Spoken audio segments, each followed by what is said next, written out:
નમસ્કાર વિદ્યાર્થી મિત્રો, જ્ઞાન વિદ્યાપીઠમાં તમારું હાર્દિક સ્વાગત છે. હું છું તમારા ગણિતનો શિક્ષક મયુર સર.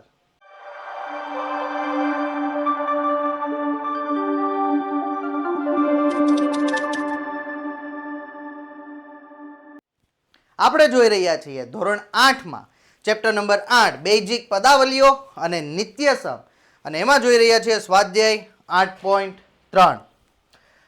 એનો પ્રશ્ન નંબર આજે જોવાનો છે 4. આગળના પ્રશ્ન તમે નથી જોયા તો અહીંયા આઈ બટનમાં એની લિંક આવશે, પહેલા એ જોવો, એ શીખો, જેથી કરીને આજે જે ભણવાનું છે એકદમ ઇઝીલી તમને આવડી જાય. આઈ બટનમાં નથી મળતું તો ટેન્શન નહીં લેતા, ચેનલમાં જાઓ અમારી, ત્યાં વિડીયોઝમાં પ્લેલિસ્ટમાં આનું આખું પ્લેલિસ્ટ છે. આ વિડીયોઝનું કલર જોઈ લેવાનું, આ થંબનેલનું, આનું આખું પ્લેલિસ્ટ છે ચેપ્ટર 8નું. એમાં જઈને તમે બધા વિડીયો તમે જોઈ શકો છો. આ ઉપરાંત એક નાની એવી ટકોર કરવાની છે તમને કે હજી સુધી ચેનલને સબસ્ક્રાઇબ નથી કરી. ઘણા અમારે વ્યૂઝ એવા આવે છે કે સબસ્ક્રાઇબ નથી કરી, વ્યૂઝ આવે છે પણ સબસ્ક્રાઇબ નથી કરતા ચેનલ. તો સૌ પ્રથમ ચેનલને સબસ્ક્રાઇબ કરો, આ વિડીયોને લાઇક કરો અને તમારા મિત્રો સાથે શેર કરો. ચેનલને સબસ્ક્રાઇબ કરો ને તો એની બાજુમાં એક નાનું એવું બેલ આઇકોન દેખાતું, એ ક્લિક કરી દેવાનું, એટલે આવનારા નવા વિડીયોની નોટિફિકેશન તમને મળતી રહે. વધારે વાત ન કરતા સ્વાધ્યાય 8.3 પ્રશ્ન નંબર 4 ચાલો શરૂ કરીએ. ઉડી ગયું ને પ્લેન? આવી જ રીતે આપણે દાખલા ઉડાડવાના છે, પણ શીખીને ઉડાડવાના છે, આમનન નહીં. ચાલો પ્રશ્ન નંબર 4 શું કહે છે? જો થોડોક ટ્રિકી છે પણ ઇઝી છે, જો મયુર સર છે તો શીખવાડી દેશે. શું કીધું છે? પહેલા એક આપણને સમીકરણ આપ્યું. સમીકરણ આપ્યા પછી આપણને કીધું કે આ સમીકરણનું સાદું રૂપ આપો, અને જ્યાં પછી તમને x દેખાય ત્યાં એકવાર 3 લ્યો અને બીજી વાર 1/2 લ્યો. અરે બાપરે, આવું શું સર? અરે ઇઝી છે, તું ખાલી ધ્યાન આપ, ટેન્શન નથી લેવાનું. શું કીધું છે? પહેલા આનું સાદું રૂપ આપો. હાલો પહેલા સાદું રૂપ આપી દે. બરાબરની નિશાની, 3x કૌંસમાં 4x - 5 + 3. સર આનું સાદું રૂપ કેવી રીતે આપવું? આપણે શીખી ગયા એકપદીનો દ્વિપદી સાથે. જો ડાયરેક્ટ કરું છું, 3 ચોક 12, x ની 1 ઘાત, x ની 1 ઘાત, x ની 2 ઘાત, વચ્ચે માઇનસ તો માઇનસ, 3 પંચા 15, અહીંયા x છે, અહીંયા કાંઈ નથી તો x, અને +3. સમજાણું કેમ કર્યું? આ મળી ગયું સાદું રૂપ. હવે આ સાદું રૂપ મેળવું ને એને બોક્સ કરી દીધું, કારણ કે હવે પછીના જે બે આપણે કિંમત મૂકવાની છે આની અંદર જ મૂકવાની છે. સૌથી પહેલા x બરાબર કેટલા લેવાના કીધા? 3. પહેલા તો જે સાદું રૂપ મેળવું નહીં લખો, બરાબર કરીને 12 x² - 15 x + 3. હવે જ્યાં x દેખાય ને ત્યાં 3, પણ મૂકો ને ત્યારે કાઉન્સ કરવાનું નહીં ભૂલવાનું. 12 પછી x ની જગ્યાએ કાઉન્સ કરીને 3 મૂકા અને ઉપર વર્ગ. કેમ સર કાઉન્સ કરાવો છો? કારણ કે આ બે અંક ભેગા થશે, વચ્ચે ગુણાકારનો સંબંધ હોય આની વચ્ચે, પણ એ તમને પછી યાદ નહીં હોય કે ગુણાકારનો હશે, પછી ગમે એ લખી નાખશો. એટલે હંમેશા યાદ રાખવાનું આ બે વચ્ચે ગુણાકારનો સંબંધ હોય. ઓકે, એટલે કાઉન્સ કરવાનું. -15 x ની જગ્યાએ કાઉન્સમાં કેટલા? 3 + 3 થઈ ગયું. ચાલો હવે 3 નો વર્ગ કરો. 12 × 9, 15 તેરી 45 + 3. 12 નવા કેટલા થાય બાળ મિત્રો? યસ 108. માંથી 45 કાઢવાના અને પછી 3 ઉમેરવાના. ચાલો 108 માંથી આપણે 45 કાઢવા છે તો પહેલા 100 માંથી 40 કાઢ નાખો તો 60 વધ્યા, અને 8 માંથી 5 કાઢ નાખો તો 3 વધે, 63 વધે, અને પ્લસ બીજા 3 છે. ઓકે, આ -45 કરી નાખ્યા તો 63 વધ્યા, અને આ +3 છે. બરાબર કરીને 63 + 3 એટલે કેટલા? 66. જવાબ આવી ગયો. કિંમત શોધવાની હતી, મળી ગઈ. જો કેટલું ક્લિયર લખ્યું છે, બરાબરની નીચે બરાબર દેખાય છે. આવી રીતે ક્લિયર દાખલો ગણવાની આદત પાડવાની, ભૂલ એક પણ ન જ કરવાની. કારણ કે એકવાર કરો ને એને ભૂલ કહેવાય. શું કહું છું? આવી રીતે ક્લિયર લખવાનું છે, ભૂલ ન જ કરવાની. એકવાર કરો એને ભૂલ કહેવાય, અને જો વારંવાર કરો ને મિત્રો તો એને કુટેવ કહેવાય. આવી કુટેવ નથી તમારે લાવવાની. તો હું એમ કહેતો હતો કે જો બરાબરની નીચે બરાબર કરવાનું, આન્સરને બોક્સ કરવાનું, એટલી સ્વચ્છતા જાળવવાની, ચેકચાક નહીં કરવાની અને ભૂલ નહીં કરવાની. બધા ધોરણ માટે કહું છું, ધોરણ 6 થી લઈને 10 સુધી ગણિતમાં આટલી ચોકસાઈ રાખવાની ખૂબ જરૂર છે બધા ધોરણના વિદ્યાર્થીઓ માટે.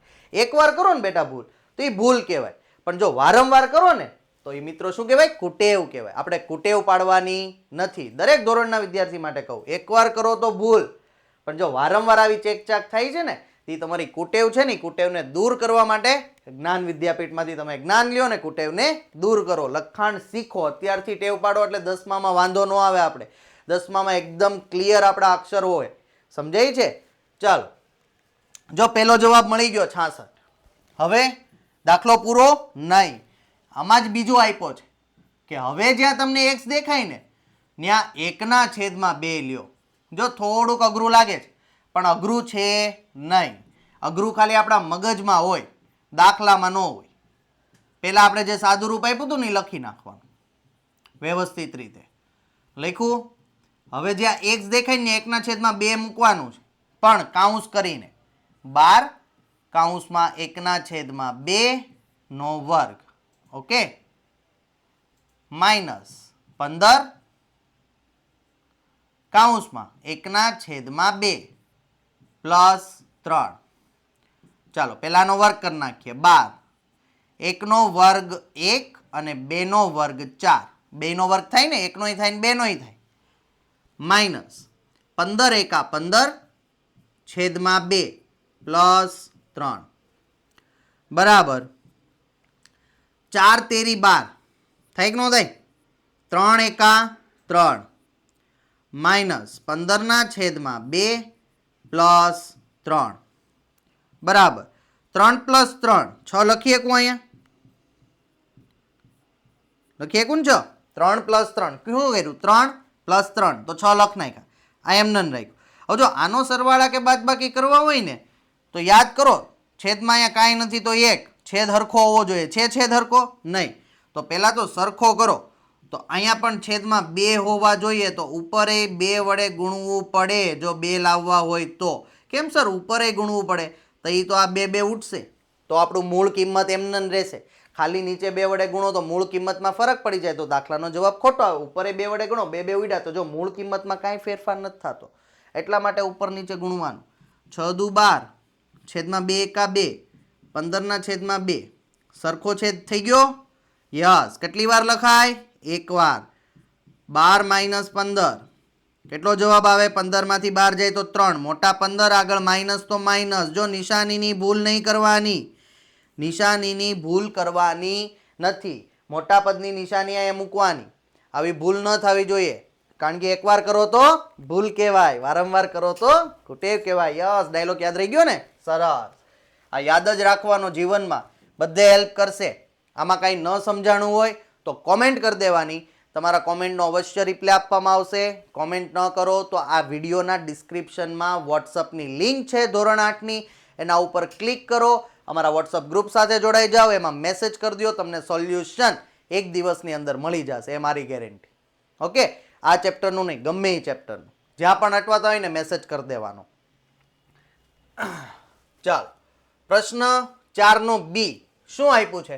ફરીથી સેમ છે, એક ઇક્વેશન આપ્યું, સાદું રૂપ આપો અને હવે તો 3 કિંમત મૂકો. 1 ઓછી હતી, 2 ઓછી હતી, તો કેટલી આપી દીધી? 3. પણ આપણે પણ એટલા જ બળવાન છીએ. 1 2 3 ની 4 આપી દો, અમે બધાની કિંમત શોધશું. હે ને? યસ. ચાલો, સૌથી પહેલું કામ સાદું રૂપનું.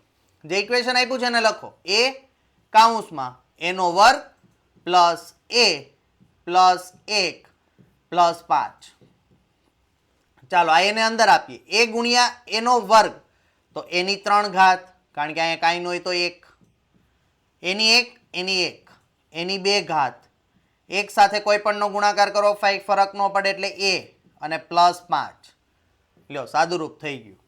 આટલું ઇઝી સાદું રૂપ છે, એટલે તો 3 કિંમત આપી. જો દાખલો લેન્ધી કરવાની કોશિશ કરે ને તો હેલો જ હોય. 3 કિંમત આપીને તો એને હેલું જ મૂક્યું, જેથી કરીને આપણે ઇઝી ફટાફટ ગણી શકીએ દાખલો. સમજાણું? ચાલો, પહેલા વાર એ દેખાય ત્યાં શું લેવાનું? 0 લખ્યું છે ને? એ દેખાય ત્યાં શું લેવાનું? 0. સૌથી પહેલા જે સાદું રૂપમાં મળ્યું એ લખો. a નો ઘન, a નો વર્ગ, a પ્લસ 5. એની જગ્યાએ હું મૂકું 0, 0નો ઘન, 0નો વર્ગ, 0 પ્લસ 5, 0નો ઘન 0 જ થાય, 0નો વર્ગ 0 જ થાય, 0 પ્લસ 5 5 જ થાય. એટલે જવાબ આપણો આવ્યો 5. એની જગ્યાએ 0 મૂકતા શું જવાબ આવે છે? 5. ચાલો બીજું શું આપ્યું આપણને? તો કે હવે જ્યાં એ દેખાય ત્યાં 1 મૂકો. હવે જ્યાં એ દેખાય ત્યાં શું મૂકો? 1. સૌથી પહેલા ઇક્વેશન લખો.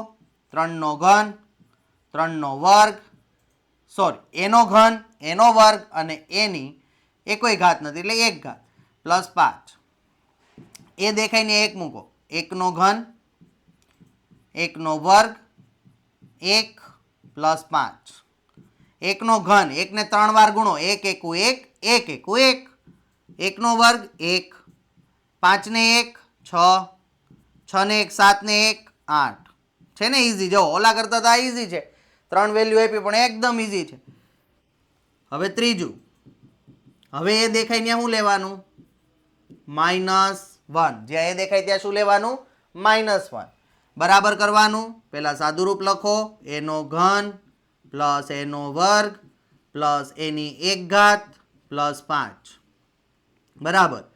એ દેખાય ત્યાં -1નો ઘન, -1નો વર્ગ, -1 પ્લસ 5. કેમ સર કાઉન્સ કર્યો? કારણ કે માઇનસ આવતું હતું એટલે. ઓકે, માઇનસ હોય ને. હવે અહીંયા ચેતી જવાનું. જુઓ અત્યાર સુધી બે ઇઝી હતું, ઘા કરી નાખ્યું. અહીંયા થોડુંક સંભાળીને રહેવાનું. કેમ? માઇનસ આવ્યું ને ત્યાં થોડોક ખતરો. પણ આપણે સંભાળી લઈએ, ઉતાવળ ન કરીએ તો એ ખતરાને આપણે આરામથી પાર કરી શકીએ. ચાલો -1નો ઘન, -1 ને 3 વાર ગુણો, 1 એકુ 1, માઇનસ માઇનસ પ્લસ, ગુણ્યા હવે શું વધ્યું? -1. 1 એકુ 1 પ્લસ માઇનસ માઇનસ, શું જવાબ આવ્યો? -1 પ્લસ 1નો વર્ગ, -1નો વર્ગ, 1 એકુ 1, માઇનસ માઇનસ પ્લસ. હવે અહીંયા પ્લસ માઇનસ માઇનસ, સમજાણું? ચાલો માઇનસ પ્લસ માઇનસ એટલે એકમાંથી 1 જાય તો 0, માઇનસ પ્લસ માઇનસ 5માંથી 1 જાય તો 4, મોટા 5 આગળ પ્લસ, જવાબ આવ્યો 4. કરી દેવાનું બોક્સ. જો આવી રીતે વ્યવસ્થિત પહેલા સાદુરૂપ અને પછી ત્રણેય દાખલા. આ જે મેં વસ્તુ કરી છે એ રફકામની છે, એ રફકામમાં જઈને કરવાની. સમજાણું? આવી રીતે વ્યવસ્થિત ગણવાનું. જવાબ આવે ત્યાં બોક્સ. ચેક કરવાવાળાને મજા, ડાયરેક્ટ આમ 3 માર્ક આપી દીધા. 3 માર્કમાં દાખલો પૂછાય. આવી રીતે ચોકસાઈથી લખ્યું હોય ને પૂરા માર્ક મળી જાય. એક ખાલી આમાં માઇનસ વાળામાં ભૂલ કરવાની નહીં. ચાલો આગળ. Okay, thank you for watching. આજનો લેક્ચર આપણો અહીંયા સુધીનો છે. જતા જતા હજી એકવાર કહું છું, વિડીયો જોવાની મજા આવી છે તો લાઈક કરો, તમારા મિત્રો સાથે શેર કરો અને અમારી ચેનલ જ્ઞાન વિદ્યાપીઠને સબસ્ક્રાઇબ કરો. બાજુમાં એક બેલ આઇકોન છે ને ક્લિક કરો. અમારા સાથે વોટ્સઅપમાં જોડાવાનું ભૂલતા નહીં. આજનું અહીંયા સુધી. આવતા લેક્ચરમાં આપણે સ્વાધ્યાય 8.3નો 5મો પ્રશ્ન જોવાનો છે, તો બેલ આઇકોન દબાવો એટલે એની નોટિફિકેશન મળી જાય. આજનું અહીંયા સુધી. થેન્ક યુ, આભાર.